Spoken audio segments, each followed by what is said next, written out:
Quel plat, s'il vous plaît, quel plat.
Maleu mandenkau antara annana oteko juguye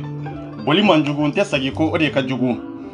video be ka signalé mais aussi te problème ambia faso jode kama ambia ka adama de la kunu ambia binkera mamunu hakilika barabe ka keni mamunu ga hakilnai ye mamunu korompi hakili konana ani kodo ni kala ni dunia konana ni nafolo konana ambia ni inde kama ni site ko juguye faso jo konana ni bela jelemba lawo foli ka kerengere kanyesanga gidi mano e lenksi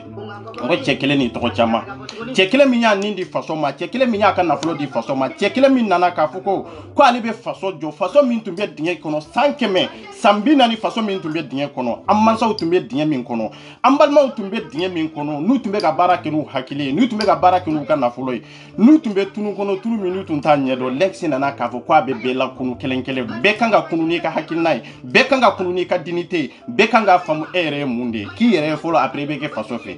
kera nyere de fe ka ke faso fe amma tugu lexi ko gansade man ka famille e père ka fo ka walimando foli mini dantala kerengere nyana international man ka famille international ni jien fanta nani bela jelena ananka president ba ani president munu silembe jamana werola ka fo lexi toyala ka fo e père toyala ka fo man ka famille toyala ka fo ka dignité ka fo ka dambe ka fo ka yere wolo yaka ka fo ayen na folo min bo aw yere ku ka do fasola ka fo ayen na folo min ba aw yere ku kaw donji ala kata di wali doma aw de fo lendonde ambo kene de kaya aw nyode fo manden kaw aw di anyire kama ma balonku inna fa mana be ire kunturu de ma balo sadrika balo ma na fanye kwa am balola anyire te ambe balo ma werudi amma gota nyire la tugu parce que aw nyado aw nya suranga jamana in silendo jamfado de kanga jamana in tumbe dinye de kono dinye mi antum ta shido parce que an wollo dinye kele de kono lengsi ni foli kanga malinka yere jine angangi fode aw nyode fo bi antani famu me idew ni modew ni tuluma sama de bisegi famu malinka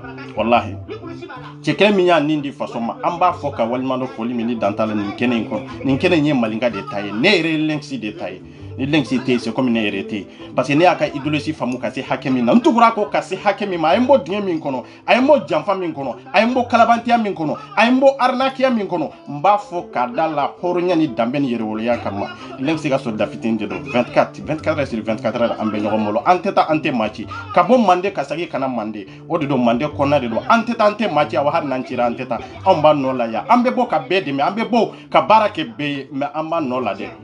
bebe fo me anyere minya ambo fo lengsi fo lende fo limini dantala otemenen ko fe mande soldaw suker ko tambi fo ki walmando fo limini dantala bafanja fo lendo fima ni kali fo lendo kene ngono man ka fitini ifana fo lendo kene ngono mustaf ifana folendo kene ngono bangoni nga yere ifana folendo kene ngono otemenen ko fe sigu ni minemele ke ifana folendo kene ngono foli mini dantala mande soldat invisible grand sœur naka jama invisible bela jelen konana invisible munun nana ka fara nyogonka autem fado autem bado me fazo jo hukumu konana man ka famini eperni lex be tasira minka ko de to ko faso jo ko lo be ku kan na folo labo kado faso deuna iboku do maula mamnu itu fado itu bado invisible munun nana ka fo kombe faraw ko kele kama antu fado antu bado de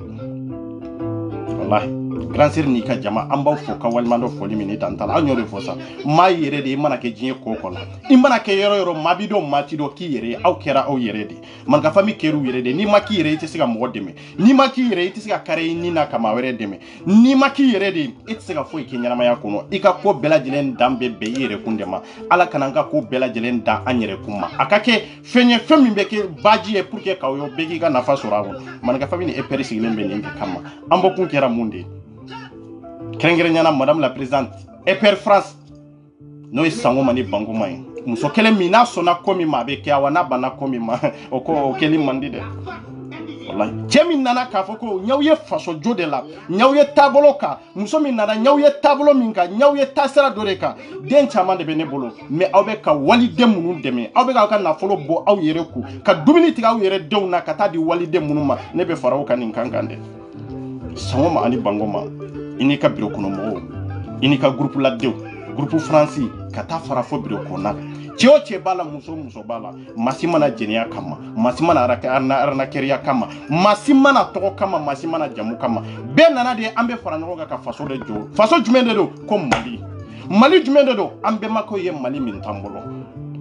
o Mali kelen de don o Mali kelen kɔnɔna na maa joli de bɛ ka sa maa joli de bɔnna nin na maa joli de bɛ yen n'u denw kɛra aliyatimɛw ye maa minnu farala ɲɔgɔn kan k'o hakilina ta pour que an ka se ka dɛmɛ dɔ ninnu na i fa dɔw de sara faso nɔfɛ i ba dɔw de tɔɔra fasoko kɛlɛ la EPR min farala ɲɔgɔn kan ani jɛkulu minnu farala ɲɔgɔn kan ani maa gansan wɛrɛ minnu bɔra yɔrɔ wɛrɛ ka na k'a fɔ ko projet min b'aw bolo n'o de tɔgɔ ye ko PDC n'aw ɲɛw ye nin taasira kan k'a fɔ ko aw bɛ ka waliden dɔw de parrainer aw bɛ ka walidenw dɔw de non vraiment aw ni foli kan kan anw y'o de fɔ anw mandenkaw tɛ hasidiw ye dɛ anw mandenkaw tɛ fisuruwalew ye dɛ cɛ o cɛ y'a ka nafolo de nin PDC da fɛ muso y'a nin di nin PDC na i na anw bɛɛ fa kelen ba kelen anw de ye joli kelenw ye anw y'o de fɔ an kana joli kelenya ani kelenya ni badenya ni teriya ni sinjiya ani faraɲɔgɔnya k'o kɛ dabara de ye anw ta tɛ dabara ye anw mandenkaw ta tɛ dabara ye anw ko de joli min b'a anw na o joli kelen n'o ye Mali ye an y'a sɔrɔ Mali min nɔfɛ an bɛ Mali dɛmɛ dɛ an tɛ Mali dɛmɛ ko cɛ dɔ de bɛ fanga la an tɛ Mali dɛmɛ k'a fɔ ko cɛ de tɛ fanga la an tɛ Mali dɛmɛ cɛ kama an t'a dɛmɛ muso kama an b'a dɛmɛ mun de kama drapeau kelen de don vert jaune rouge n'o bɛ min kun na i b'a dɔn jamana jɔ ye mun de PDC a sigira kan jumɛn de kan kan min nana ni hinɛ kan min nana ni makari ye mɔgɔ b'a fɔ ko hinɛ ni makari k'o tɛ ko ɲuman ye mɔgɔ b'a fɔ ko k'i ka nafolo bɔ i yɛrɛ kun maa min fa sara jamana ko kɛlɛ la maa min b'a sara jamana ko kɛlɛ la k'a den fitinin to den min bɛ bamunan kɔnɔ ani den min bɛ san 5 kɔnɔ k'i ka nafolo dɔw da fɛ pour que a kana sigi ka miiri n'a b'a ka ɲɛnamaya tiɲɛ k'a fɔ ko n fa ta ɲɛna n'a b'a ka ɲɛnamaya tiɲɛ k'a fɔ ko n ba ta ɲɛna PDC min y'o hakilina ta EPR min y'o hakilina ta Manika Fami min y'o hakilina ta kɛrɛnkɛrɛnyana internationalement k'anw tɛ tɔgɔ kama de anw tɛ gurujali kama de anw bɛ mun de kama jɔn de sɛgɛnnen don jɔn de ni dɛmɛ kan kan an seko ye mun de ye an jɔyɔrɔ ye mun de ye k'a k'u ye PDC sigilen don nin de kama Manika Fami dɔrɔn ta tɛ PDC ye mais hali n'a hakilina bɔra Manika Fami kɔnɔ maliyɛndenw de don faso jɔlaw de don depuis Ala ka diɲɛ da depuis Ala ka Mali liti da bɛɛ ye EPR ni Manika Fami bɛɛ ye lɛnsi taasira bɛɛ b'a dɔn faso jɔ hukumu kɔnɔ dɛ bin kana kɛ bin kan JTC bɛ Mali kɔnɔ kan anw bɛ Facebook kan anw bɛ réseau kan an bɛ WhatsApp kan an bɛ Telegram kan an bɛ YouTube kan Jiji b'a ta zere duguma anw b'an ta zere réseau sanfɛ anw y'o de fɔ ko kelen de don ni ko i bɛ ɲuman kɛ ɲuman kana da i kelen na sa n'an ka ɲumanw dan n'an kelen na an ka ɲɛnamaya kɛra mun de nafama y'a la Manika Fami ye nin fête organisée ko le 30 août an filɛ kalo min kɔnɔ le 30 maliyɛnden bɛɛ lajɛlen bɛ invité len don nin kɛnɛ in kan hɔrɔnya kɛnɛ danbe kɛnɛ yɛrɛwoloya kɛnɛ i ye nafolo min don i yɛrɛ kun ka taa jɔyɔrɔ yiri la i ye nafolo min bɔ i yɛrɛ kun i ye dɔrɔmɛ kelen min bɔ i yɛrɛ kun k'a di EPR ma ko an ka den dɔw de parrainer den minnu a ye t'u fa dɔn e t'u ba dɔn k'u baw sara kɛlɛkɛyɔrɔ de la k'u faw sara kɛlɛkɛyɔrɔ de la k'u ba anw ni lakana sɔrɔdasi minnu denw bɛ yen n'u fitininw n'u baw sara kɛlɛkɛyɔrɔ la n'u faw sara kɛlɛkɛyɔrɔ la o den minnu bɛ yen n'an bɛ k'u ta san o san n'an bɛ k'u ta kalo o kalo n'an bɛ k'u ta don o don a ma nɔgɔn dɛ cɛ bɛ tɛ se dɛ muso bɛ tɛ se dɛ mais mun de b'a dafa hali EPR tɛ se mais mun de b'a dafa ŋaniya ɲumanya ni hɔrɔnya ni miiri ni tasi ani jamana kanu nin de b'a dafa n tɛ wari kelen tɛ fɛn dilan sisan miliyɔn bɛ dɔw kun mais ŋaniya ɲuman t'a la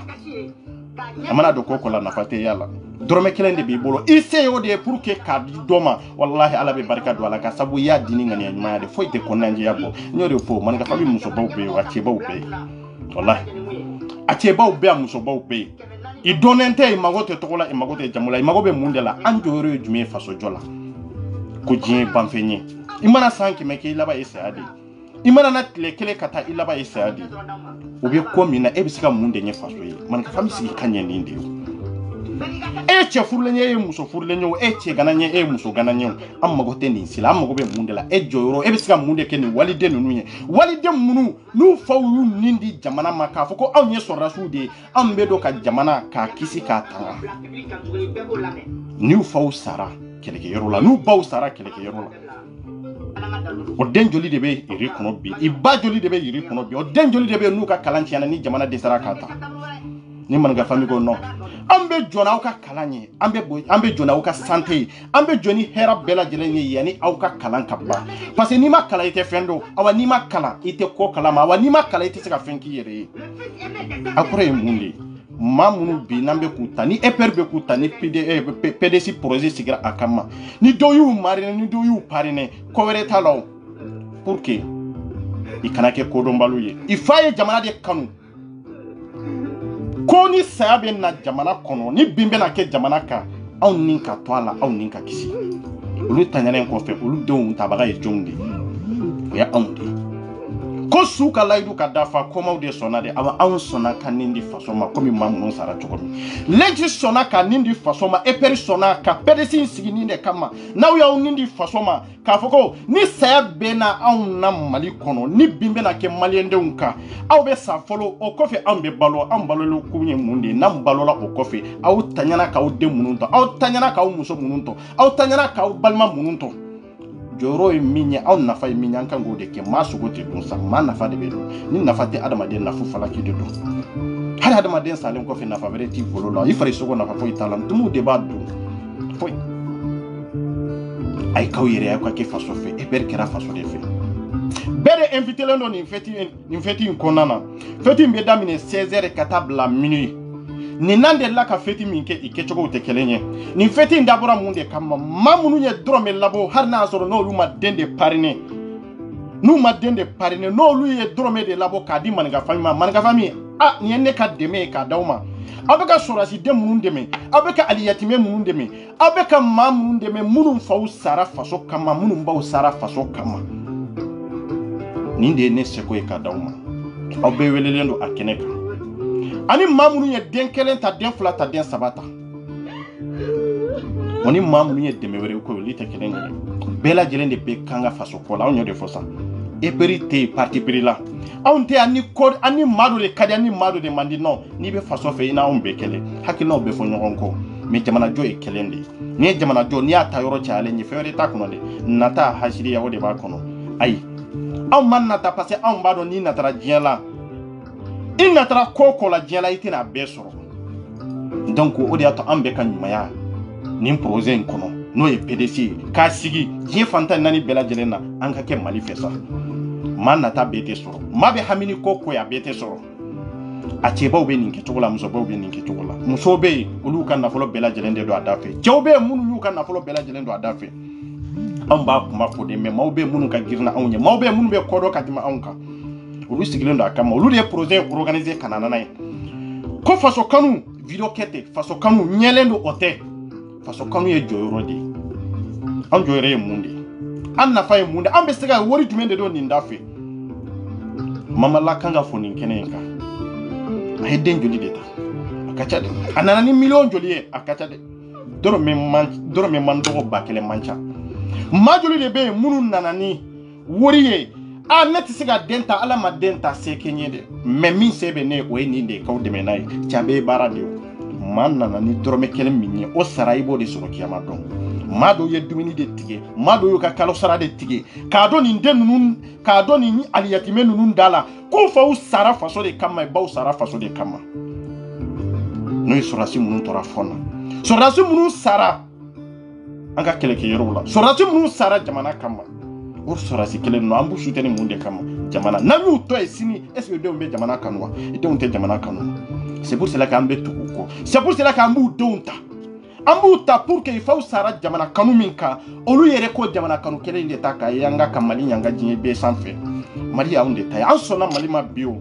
An laban ye Mali de ye. An ma sɔn Mali ma bi an laban ye Mali de ye. Nka a tɛ ɲɛ n'an ma ɲɔgɔn dɛmɛ de. A tɛ ɲɛ ni ye fɛn dɔ de ma bɔ e bolo k'a di dɔ ma. A tɛ ɲɛ fo fɛn dɔ de ka tiɲɛ ne ma dɔw mako ka ɲɛ n'a ye. Nin de ye jamana kanu ye. Jamana kanu tɛ wari bɛ n kun sanu bɛ n kun. N k'i sigi dɔrɔn n bɛ faso fɛ dabara o de ka ca Mali in kɔnɔ o tɛ o. Ka taa États-Unis la ka taa bila fo diɲɛ fantan na ye bɛɛ lajɛlen na fo Afrique minnu bɛ nin PDC in kɔnɔ a ma ka ca dɛ a jama ka ca dɛ. Walahi jama ka ca dɛ. Nin bɛɛ lajɛlen organisera kun jumɛn de la wa nin bɛɛ lajɛlen farala ɲɔgɔn kan kun jumɛn de la. Danaya o de y'a to diɲɛlatigɛ ko ko n'aw b'a la. Aw bɛ diɲɛlatigɛ ko ko la ni danaya banna kɔnɔ o kɛra fɛn lankolon ye. Ala kana danaya ban maaw ni ɲɔgɔn cɛ. Danaya min bɛ lɛnkisi kan o danaya kelen maaw y'o de ye ka tugu Malika kɔ. Kana ka Malika famille sigi. Famille kɔrɔ tɛ fɛn wɛrɛ ye o. Ko Maliyɛn den bɛɛ de kan ka wa Mandenkan bɛɛ de kan ka famille in kɔnɔ. Ko Malika famille tɛ fɛn wɛrɛ ye ko c'est-à-dire maa o maa bɛ bɔ Manden de i kan ka don Maninka famille kɔnɔ. E b'a kɔnɔ bi o. E Mandenka de e t'a kɔnɔ bi e Mandenka de. Caman b'a yɛrɛ sama ne tɛ Maninka famille kɔnɔ. E n ko e yɛrɛ de y'a didi ye. E bɛ ka ɲina fɛn min ko depuis ko Maninka famille a banna o. Maninka famille tɛ fɛn wɛrɛ ye Mandenkaw. Aw ka du kɔnɔna Mandenkaw. Aw ka kuma fɔ yɔrɔ Mandenkaw. Aw ka bɛn Mandenkaw. Aw ka karama Mandenkaw. Aw ka hinɛ ɲɔgɔn na ka makari ɲɔgɔn na. Nin de ye Maninka famille o. E min bolo i t'a kɔnɔ e y'a kɔnɔna fɛn dɔ de ye. E min bolo e t'a fɛ e y'a kɔnɔna nugu dɔ de ye o. O de y'a to maa tɛ se ka ban Maninka famille ma. E de bɛ se ka kɛlɛ tigɛ a kɔnɔ ka taa mais i ma taa o i b'a kɔnɔ toujours. O de ye Maninka famille. E perd la force patriotique. Ko ka kɛlɛ kɛ jamana kama ka kɛlɛ kɛ hinɛ kama ka kɛlɛ kɛ makari kama ka kɛlɛ kɛ bin kana kɛ muso ka bin kana kɛ cɛ kan cɛ kana cɛ arnaquer muso kana muso arnaquer. E ta yɛrɛ kana bin maa kan maa yɛrɛ kana baara kɛ ni maa wɛrɛ ka hakilina ye k'o tɔnɔ sɔrɔ k'o to janfa kɔnɔ k'o to kalabantiya kɔnɔ. Walahi maa si kana maa si bala ka liberté la bɛɛ k'i ka liberté kɛ comme a ka di ye cogo min k'a sɔrɔ i ma maa wɛrɛ tɔɲɔ. E pere sigilen bɛ nin de kama an bɛ Mali kan ko an b'i dɛmɛ. E yelen tɛ anti dɔn bɛɛ b'i tɔgɔ de fɔ bɛɛ b'a fɔ ni Maninka ka di jɔn de don personne. A cɛ ta anw cɛ la muso ta anw cɛ la an bɛ ka kuma n'a ka ɲumanya de ye a ye baara minnu kɛ Lynx ye baara minnu kɛ an ye hakilina minnu sɔrɔ Lynx la idéologie min n'an y'a sɔrɔ Lynx la an bɛ ka tugu de ko Maninka an bɛ ka tugu de ko Lynx an bɛ ka tugu de ko fantôme an bɛ ka tugu de ko Djinna an bɛ ka tugu de ko les enfants de la Eri cɛ ka dɔgɔn dɛ a muso ka dɔgɔn dɛ. Cɛ min b'a tɔgɔ da falatɔw la a ka dɔgɔn dɛ cɛ min b'a tɔgɔ da fantanw na a ka dɔgɔn dɛ cɛ min b'a ni gɛrɛbudenw gɛrɛ ɲɔgɔn na k'a ni olu bila minɛn kelen kɔnɔ a mɔgɔ ka dɔgɔn dɛ. O de y'a to an ko les enfants de la Eri. O kɔrɔ tɛ fɛn wɛrɛ ye maa minnu bɛ Eri kɔnɔ bi maa minnu degunnen don ni kulusi t'u la ni duloki t'u la maa minnu t'u ka dunta yɛrɛ sɔrɔ an n'olu de fa kelen ba kelen ye. An y'o ye jɔn de la Lynx. O de y'a to Maninka famille tugura a kɔ sa fantan ni fantan de ye kelen ye faama ni faama ye kelen. Faama jumɛn de bɛ yen n'a b'a ɲɛ kɔrɔta ka ninnu lajɛ faama ka dɔgɔn dɛ. O de y'a to waati bɛɛ lajɛlen na aw b'a ye Lynx Maninka famille vidéo la ou bien hali an ka publication na i b'a sɔrɔ i bɛ fantandenw dɔw de y'an kɛrɛfɛ i bɛ aliyɛtimɛ dɔw de y'an kɛrɛfɛ duloki t'u la kulusi t'u la fɛn wɛrɛ tɛ o hinɛ ni makari ka yir'u la cɛ an bɛɛ kelen sa. Miliyɔn kana kɛ anw kun cogo o cogo an ni e bɛɛ de ye kelen ye. O t'a yira k'a fɔ n'an y'an compare olu ma ou bien n'an n'olu kɛ kelen ye k'an fana bɛ kɛ ko mun ɲɔgɔn na non o tɛ o. O ye hinɛ de k'u tin da an yɛrɛ la k'u kanu da an yɛrɛ la maa si t'u kanu n'anw yɛrɛ de tɛ wa maa si tɛ se ka hinɛ u la n'anw yɛrɛ de tɛ malidenw de don. O de y'a to PDC projet nana nin de kama. N nana ka sigi k'i ɲɛ n ka jamana kunna jɔn de tɔɲɔnen don jɔn de ni dɛmɛ kan kan maa joli de bɛ minnu sara sɔrɔsiya la maa joli de bɛ minnu taɲana k'u denw tɔ ko an k'u ta an mago bɛ bɛɛ la bɛɛ ka ɲɔgɔn sɔrɔ nin fête in don na le 30 à partir de 16h ka taa bila minuit la fête janba tɛ dɛ aw ye baara minnu kɛ aw minnu ye denw ta aw ye baara minnu kɛ aw ka baara bɛɛ lajɛlen bɛ yira aw la o ye kelen ye. Filanan aw maa minnu ye dɛmɛw kɛ n'a y'a sɔrɔ aw yɛrɛ ma den yɛrɛ parrainer aw ka baara n'aw ka jɔyɔrɔ bɛɛ lajɛlen aw ka wari donna wo kɔnɔ an b'o bɛɛ lajɛlen d'aw ma k'a fɔ ko nin de don a donna nin da de fɛ.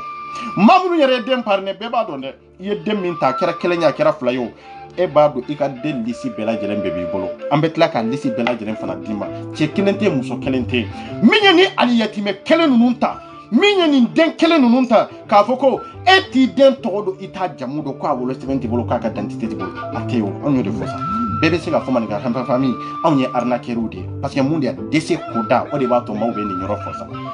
wallahi onte anga deme minya njore minye faso jola malien bebe ono de anga hasira dabla anga be anga hasira dabla minye oyo yesa ansiki kante dogere yo hine ani makari bin kana ke moka ni bina har ni man ga fami mamru bina che kelenka ube ka bi muso kelenka ambi kelede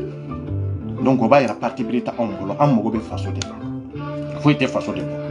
munun ba fe tuku ka intégrer man ga famille la ibisi ka ta keneka ni tara ibisi ka intégrer ni bisi ka den fana de pariner ibisi ka ta feti keneka ni sera keneka ibisi ka den fana pariner amancha de kalo kono 15 euro kalo 15 euro aka kala aka samu me kala ni bisi ka besara no ye 150 euros ou bien 160 euros ibisi ka oye samu me demi ba pariner a sara bela jele oye 160 anga ke 160 euros ni bisi ka sara kalo de 15 euros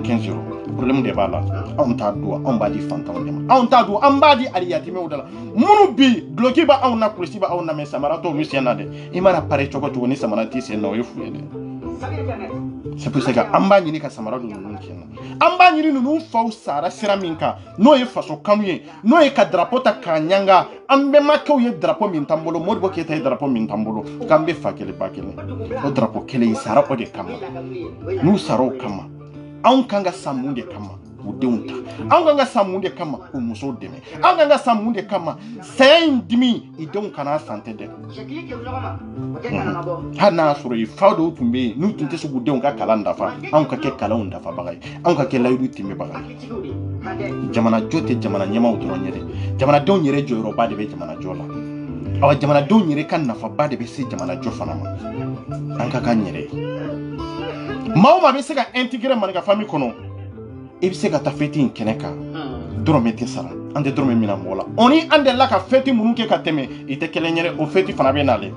feti ande la ka anniversaire min ke ka teme ni feti sian folo de fleni oni feti munu awbu yere jo sanfe anu olu te kelenyere différence bu ni nyogonte o feti fana be na organiser oni ni te kelenyo ni ere mamunu ye barak wa ne flan tono babi ko be chori kan mende be mamunu ye barak mamunu nindi fasoma mamunu kan na flo do kan ni aliyati men nun deme ku ka kalande pasike ku ka kulisi do nunu na ka bloki do nunu na kan nunu nyaji che ala kama faso kama nda fe ka don ta fe ntoko ka fo rejo sanfe ambeta ko lu de fara ngon hine ani makari kama surasu be guerre la jamana kono aw fana be guerre do de law munu be ku kan na flo do ni nda fe wallahi be guerre do de law. Ouais, les soldats invisibles. Mandenka yere. Mustafa Kobe chukudi kan mende be way grand sœur Kobe chukudi. Ninde do. Amunu be kan na folo da dafede afana be ka guerre de ke wallahi. Ni madu mata kele gero la. Billahi onti siga lakana. Lakana kunye mundi. Madu de be joyini kiseki. Pour que ibo deme choko jumende la. Munde be iku ka deme. Deme dante ale yere construire na ale te ay famille do de to. Aye fado de to akwa e bado de to akwa e dende de to akwa o kera chemana musomaye ulu fana ka jamana laji jamfa sara ni sira de ka jaa anga jamana halbi ne ba kanu kase digiri lam faire ma kanu kase etapu mi ngode do chambe nyombolo dande do be invité londo ni mo yumba fe ka intégrer maniga famille problème foi tala obi se ka intégrer maniga famille way kelenye on tay faso jode ante sunguntige kama ante arnakeria kama ante kalabantia kama de wa ka fo ko ibena on fi ka fo ambiance de be on tate ambiance on ga ambiance de kana folo dépasser fantani aliyatime munum be desi bagato munum be munum desera munum faw tanyana munum baw tanyana jamana kama ambiya ko lu de demede pedes ambiya ko lu de ambe nyogombolo dande do ayin kono don wallahi ayin kono doni chekuma bawbe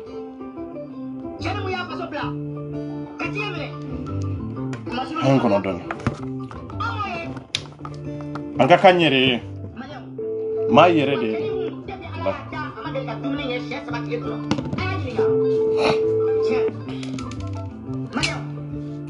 aw kan lenksi lame lenksi be kam hunde fo malinga be kam hunde fo ne ko halbi wati do masi am malendo ka don hine munde makare munde anjoro munde Ouais, fama, il veut dire qu'il a quoi, RAS 24 de Ah, RAS 24, il danse venu quoi? Kuri bashiti la. Bashiti la. Ah, ni bashiti la, la kana bashka mela jele na masake. Demba do kurbasti. Bash foi ti alhamdulillah. Il danse venu quoi? Ah wa. Nga foli be il a me ba bela jele, ma o ma bala ki le watina. Bet lobila. Nga foli ba bela jele. Merci beaucoup bet lobila simbo. Ko kayra mandeka ola ka fo ko Malika family ambena jerja nodo ke ka mau franyo ka pour que mamunu ye dona anga faso de jigi goro faso de munu tayana faso kun kortala Oui. O ka udew ka anje udew ka kalanko koro de mun chini fukutu probaya Tete moka. Ine anyo damina abena sanfla bo wati na Ouais. anye wele dabla faso de nyuma munu be nube fe kana ndeme Ouais. ka palato de nunu ka anje jigi koro ka kalanko sababu ya sarafe Ouais. Anya wele da anye ma chama soro arsa amma gobe maula mamunu koko olu be fe ka faso deme Ouais. sabulu faso be deme ni sira chama faso be deme ni ka faso de munu koko u jombe ka faso kumabo awre bado jamana be gelamuna wati na adolete masila Wallahi. jugu na do anka ka jamana do nyona ka de komi sia kele do soro sia ko kelete femundo matanya do matasido Ouais.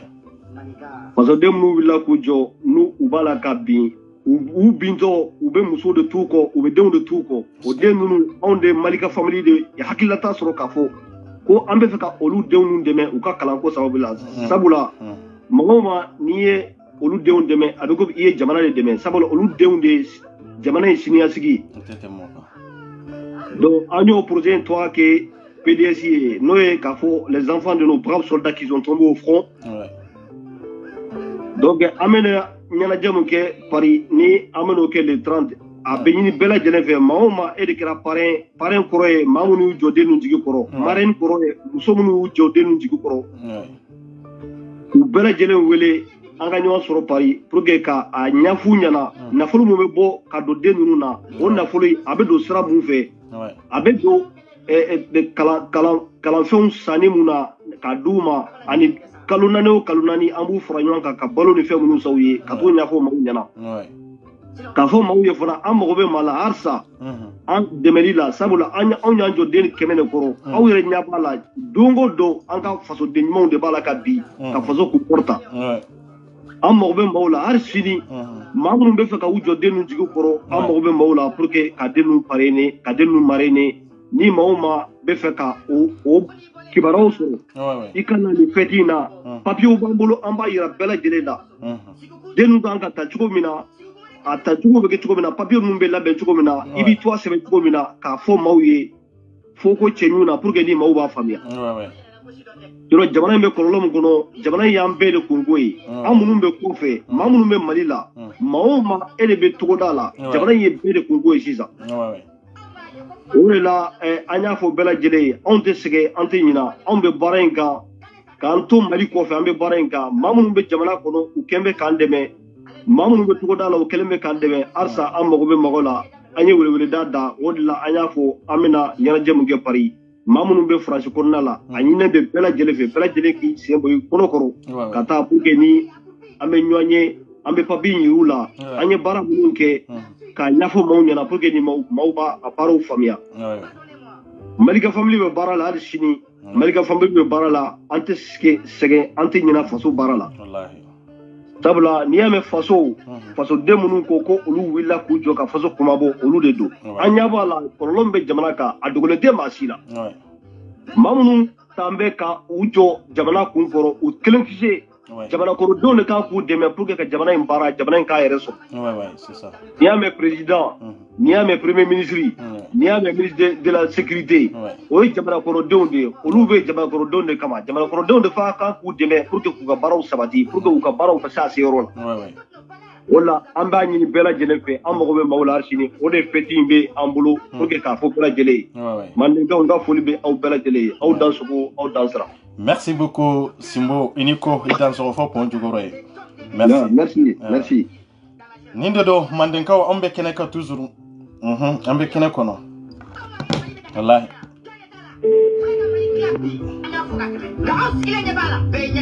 Wallahi.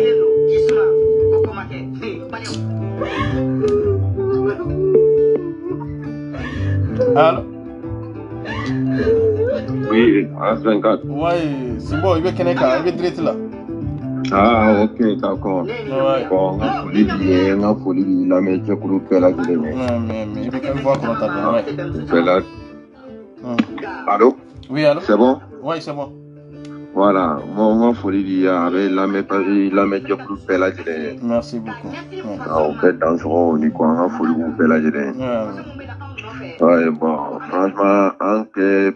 a PDC lancé la salon à Sankele, on fait une radio que. Ouais. L'on bébé les 30, les 30 mois. Ouais. Ah, que écoute, t'es d'oreille, Kaira, Malien, tout n'a qu'à faire. Halsa, amma ko be mɔgɔw la mɔgɔ minnu bɛ fɛ ka denw parrainer k'u jɔ den ninnu jigi kɔrɔ den ninnu taar'u jɔ an ni kisɛ de cɛ den ninnu bangebaaw taar'u jɔ an ni kisɛ de cɛ u sara anw de ye donc an k'an jija cogoya bɛɛ la an k'an tɛgɛ di ɲɔgɔn ma n'an ko ko faso jɔ an yɛrɛ de kan ka ko dɔw ta bolo la k'a yira jamana marabagaw la k'an fana bɛ faso jɔ donc ka sira y'u ma o de y'an bila nin sira kan donc an b'a ɲini maliyɛn den bɛɛ lajɛlen fɛ bɛɛ kana fara an kan an bɛ se ka nin ko in kɛ cogoya min na ɲɔgɔn fɛ an bɛ se k'an jɔ denmisɛnnin jigi kɔrɔ cogoya min na pour que ka courage dɔw sɔrɔsi tɔw la k'a fɔ ko maliyɛn den bɛɛ lajɛlen b'o kɔ. Voilà, k'a yira transition fana la voilà maliyɛn den bɛɛ lajɛlen b'u kɔ tant que n'u ta ye faso jɔ de ye maliyɛn den bɛɛ lajɛlen b'u kɔ voilà bon anw maliyɛn minnu bɛ n'an y'a jateminɛ maliyɛn minnu bɛ tunga fɛ olu de bɛ Mali problème yɛrɛ dɔn problème bɛ Mali la mais mɔgɔ minnu bɛ Mali la minnu sigilen bɛ Mali la u t'a dɔn non fo a jihadisi kɛlɛ sera yɔrɔ minnu na nɔnɔ yan fan na waati la olu yɛrɛ ta tun t'a miiri k'a bɛ sigi u fɛ olu yɛrɛ tun t'a dɔn problème min bɛ yen surtout minnu bɛ Bamako u t'a dɔn problème min yɛrɛ bɛ yen voilà donc an kɔni an bɛ mun fɔ Mali ɲɛmaaw ye nin kɔni na an bɛ n to kuma kɔnɔna na ka taa dɔ kɔnɔna na maa bɛ mun fɔ président de la transition ye u k'u hakili to tungarankow la tungarankow bɛ gɛlɛya kɔnɔ bi bi na politisiyɛnjuguw ka gɛlɛya kɔnɔ politisiyɛnjugu min ye san 30 kɛ u bɛ k'an mara u ma foyi kɛ ka jamana dafe an b'o kɔlɔkɔlɔ de kɔnɔ u k'u jija cogoya bɛɛ la kɔnɔnin t'a la u yɛrɛ ko k'u bɛna kɛ ko temps perdu tɛ ka carte nina ni passeport fara ka bɔ ɲɔgɔn na ka carte nina séparé ka bɔ passeport la pewu an bɛ fɛn min ɲini u fɛ o ye o de correction tɛ fɛn wɛrɛ tɛ mɔgɔ b'a la ko correction ko a don ta a bɔ ta correction a bɛɛ kanu k'a séparé ka nina séparé ka bɔ passeport la o dɔrɔn an b'o dɔrɔn de ɲini u fɛ parce que politicien ninnu ye nin kɛ de ka maliyɛn to nin tɔɔrɔ parce que u y'a ye maliyɛn denw tɛ ka t'u ka mɔgɔw tɛ ka to carte nina enrôlement kɛ tuguni u b'a fɔ an k'a lié document officiel bɛɛ la an k'a lié Mali concours bɛɛ la an k'a lié écolidenw ma examen bɛɛ la comme ça u bɛ taa ta ala H24 yɛrɛ bɛ Faransi yan élection communale passera a ma mɛn kosɛbɛ le plus bas taux d'abstention français au cas élection na a kɛra élection communale tɛmɛnen bon o m'a fɔ ko an ka population tiɲɛ politicien dɔ wulila ka ɲɔgɔn jalaki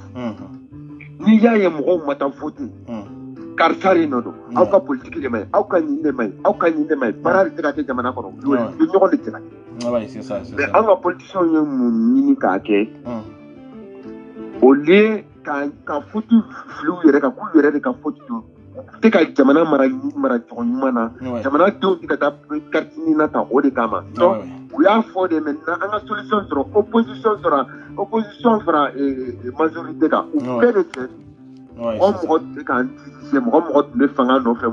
minnu y'a sɔrɔ minnu m'a sɔrɔ bɛɛ de jɛ don san 30 tɛmɛnen in na u bɛɛ de jɛra ka nin kɛ k'a ta bon maintenant an k'a ta u b'a fɛ ka an pini ni fɛnw ye an k'a ta an k'u yɛrɛ sɛgɛrɛ n'a ye an k'a lié document officiels bɛɛ la an k'a lié concours fɛn bɛɛ la an k'a lié fɛn bɛɛ lajɛlen na comme ça u b'a fɛ ka mun ka anw na a tɛ k'anw na a bɛ k'u yɛrɛ de o de kɔlɔkɔlɔ filɛ nin ye bi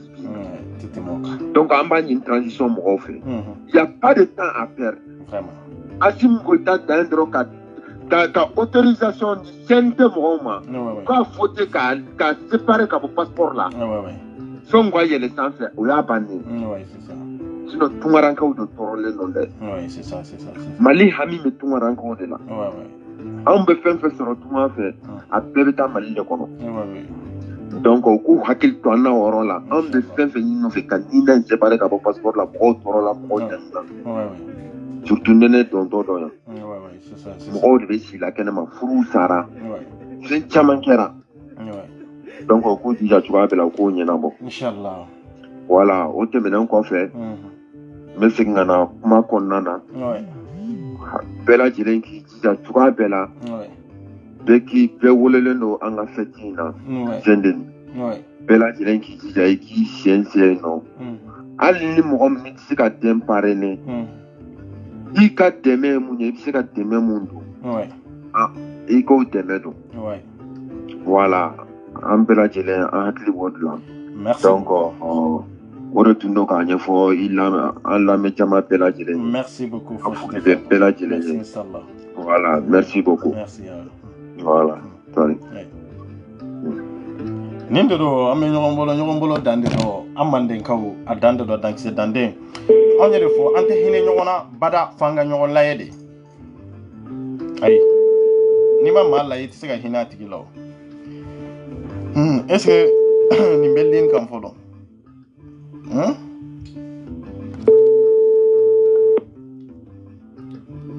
madala n'ale bɛ fɛn kan fɔlɔ a ta allô oh madame la présidente oui ça va kori basi tɛ i bɛ ligne kan de i bɛ video en direct la oui i bɛ video en direct kan i denw bɛ k'i lamɛn PDS ayiwa sa kibaruya jumɛn de bɛ PDS ko la i ka ɲɛfɔ mɔgɔw ye soirée in ko maa caman bɔra n ye maa caman wele donc u y'u ka hakilina fɔ donc n taara cɔngɔ fana ka ye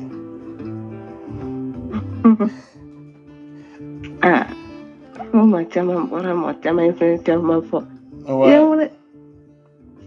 i bɛ ne wele ka ne fɛn dɔ ne to dɛ mais bon kibaruya jumɛn voilà PDS soirée in ko la donc a y'a organiser cogo jumɛn de la maaw welela kan jumɛn de kan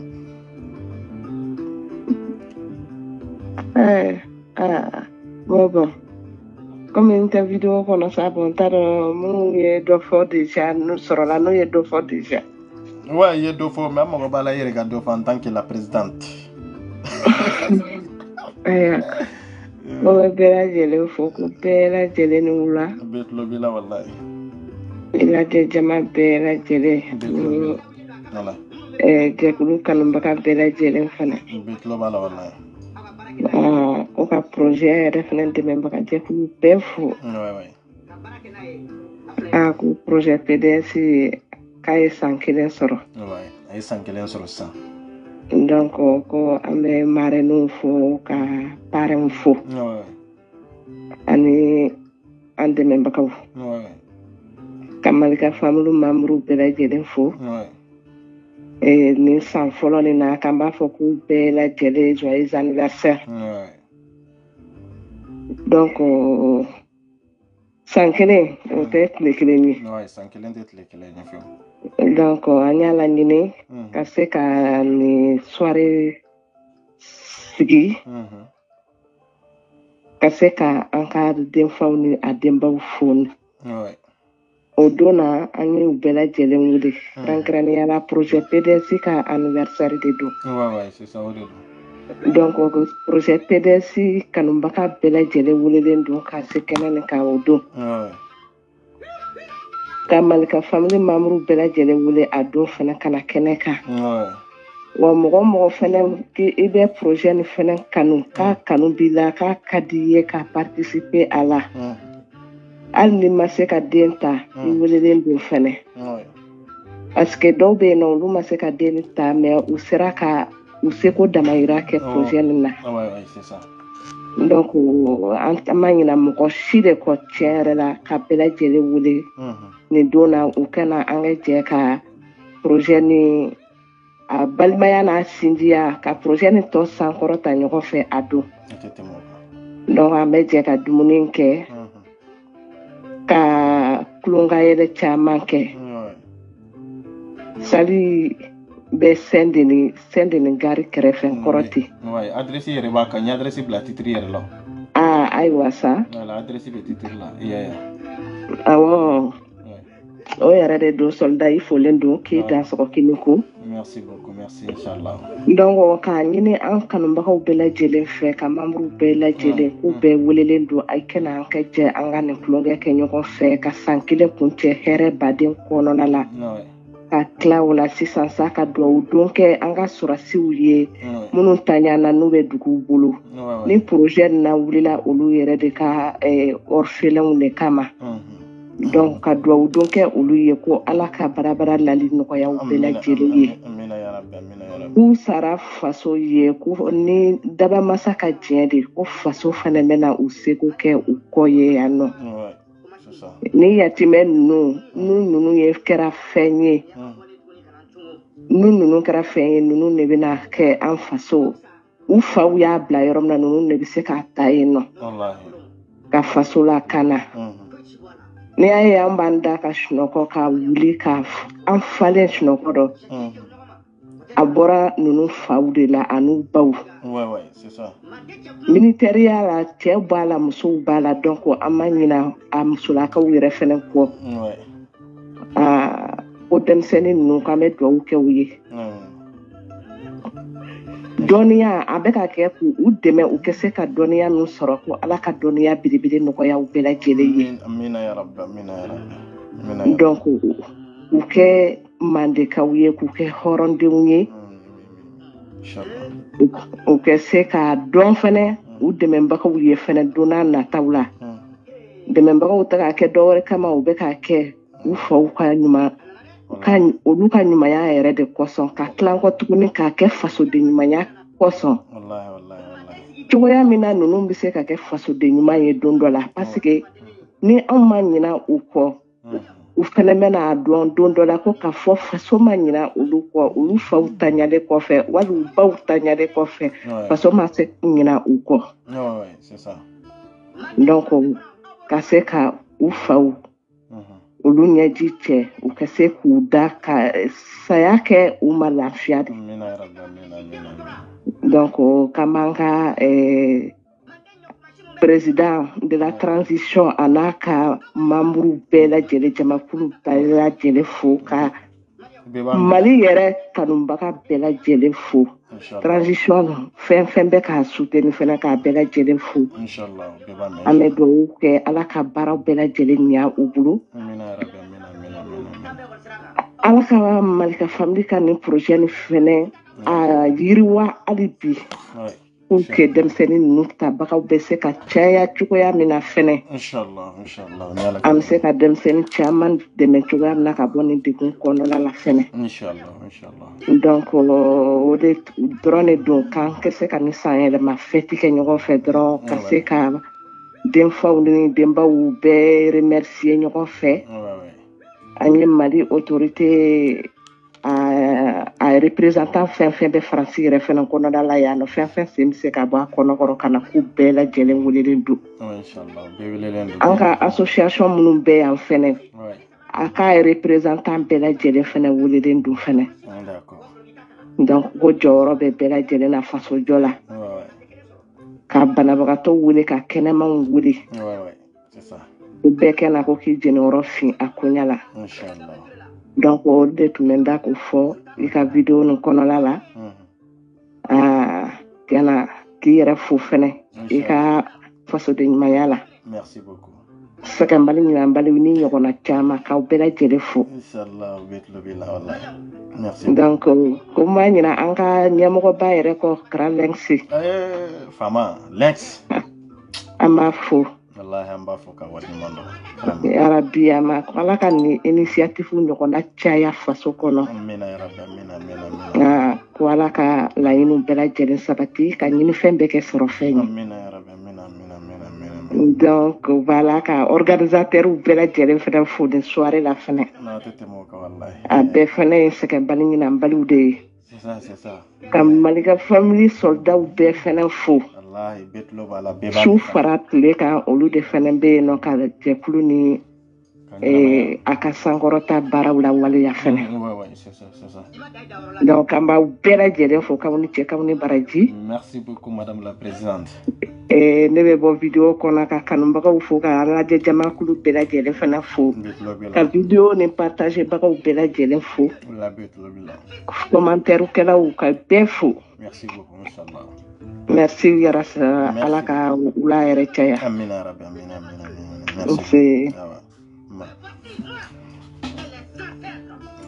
Voilà mandekaw ninde do anyo de fo ko an kata alaba e bolide an kata alaba e bolide mais ante bolan façon ni an façon manake chogo ante bolan façon ni an ka kan façon fe ka ki façon fe dabarate ka ki façon fe barade do ko ma welela mamunu welela mamunu mago be façon jola o ekelenye fulana e jume mamunu nye dépasser ke ka teme ka don parine ani ka don marine ka teme o ma kelenu am mago bala ka tu jo façon jo kene ka horonya mi ni dana mi ndara man ka fami mago ka labo tableau ka face en face ka yirula ninde do adona ni ndare fe adai ninde iden fle ninde do ye ninde sankono ye min kai o lisi be bo ka yirela document be takadima aya so ni denyere be nyogon kalama de ko do ko tate ko nyede ko imbe kene mate ko mana ta chogo man ka fami min be fo oyoye me anyere be min kana nyembe nyambo don ka ba mamunu ba fe ka deme nyer de ke ka soro nte se ka denta sankono e ka deme min nye sia kene ka mami ba fe ka intégrer famille kono amma go be bela me bena faso jode kama ambe famille kono bi internationalement fembe be nana kokele faso feite faso de ko wallahi anya Lenx kanu anya kanu faso de nofe antura malinka ko antura ko faso de nofe ni faso tambe to ga nofe ala kana malinka famille eper take comme malien famba ka kanu ke togo malien famba de be tugi ko mais idéologie min bela ima famu de malien famba be de be tugi ko ka kife mais kerife kumina ni a question posée ta donde mo banga famille toyi yana on ka tugi ko ama réfléchir de monde do nan kerife mundi ata an kerife nan tuguri ko mundi ata an tuguri ko ala jere an chama de be munun ta do kunjume de lan tugura karsa no fe ni question posée ko résultat 0 réponse 0 an tugura Lenx ko faso de kama faso jode kama tiye de kama horonya de kama hine de kama makare de kama o kala nyona pour que violence kaba pour que arnaqueria kaba moru fe akaba somo fe akaba an yere mo gansa ni no wonje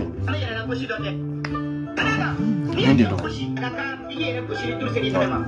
an tugura ko idéologie mina o masanze de ni dote ka fara ko masanze on be se ga ko an chama an do chama de srabla sinon Lenx ba ga sira gila inde kande maleo anine be befe be invité lendo angata 16h dunga fa baro don tegere fo maraga don kasunka don bamanan don kadon don boso don mande ka don re odi be kende beba don anga fetu te blaki on be fetu fenfenke fetin ke kunyede kata di malima ni na biete tige ni na de ni fu falaki di kasabuke awe sege mi ni tonyo mi toro minye ka na folo takado adafe ambe tanyana je nanye doke souffrance da an kan gabo kata hakili je ka bode hakili ka sega lafiya yoro soro antin ka sega do nyogona an ka sega gere nyogona ka sega nyogondo kieki machamanye demenke machamanye de umparine machamanye de umarine anu madeli ka nyogonye amba fa anu ka nyogonye ya ke faso di kama o faso kama amba nyini ki don anta fait qui kan nyumaya ka ke fuye anta ke ka ke fisuru wale yima c'est pour cela que anye ni fana organiser ni sia folo de ni ga organiser ni madeli ga organiser folo ni feti in folo de fleni fo maw ka famu ande la ka feti munun ke anini ni projet tadi mais feti dominant de la ka ke chambe na ngaunde do ambet la ko organiser ini ala sono fana bena organiser o tedugo chela tedugo musola du kolo de be yere on fait faso jo o te tlomba lisa na matlo antse faso yere wala mami mbe ni sobe bala awo mo kele mbi da tlonkela na yi da tlonkela bi da sobe la de on be sobe ke tugo ni tlon na mbe tlonke o ke tugo de la nyama yere ni ndi ambe nyogombolo dande do mama be ponjugoro surtout amande ka bebe ponjugoro de ponjugoro la mo mangaka la diva ko be tugo de kan mende be ko bachiti la nerga munta abe kan mende ba de fagoli ko be tugo di waraj mende be maram kan mende be de ko bachiti la manden ka bela jeren folendo e per bela jeren folendo yari video ka jenya be bo fen kono sali internet ko ambe saw no fe ko fa so kelo mutla ka bo an ko fe tuli ka kila ka jamana nyabo ta ku blankuna ama jeni muye kele plan no fe kele nani no fe wa kele no fe ale wa plan no fe da semeka bara o kama am bien video muna de 22 septembre la anya ka mun ka tamna do dama alaba anyo to amono beni ka section ke to dawa ako ni malika family ka section ke to we ato manyo kulo ke do kasa ai la ama to la me amre dama ngi moje la ato black public kan juri be ko la me yayi ama so ma debla ana ma dalu okma manyo ni ambole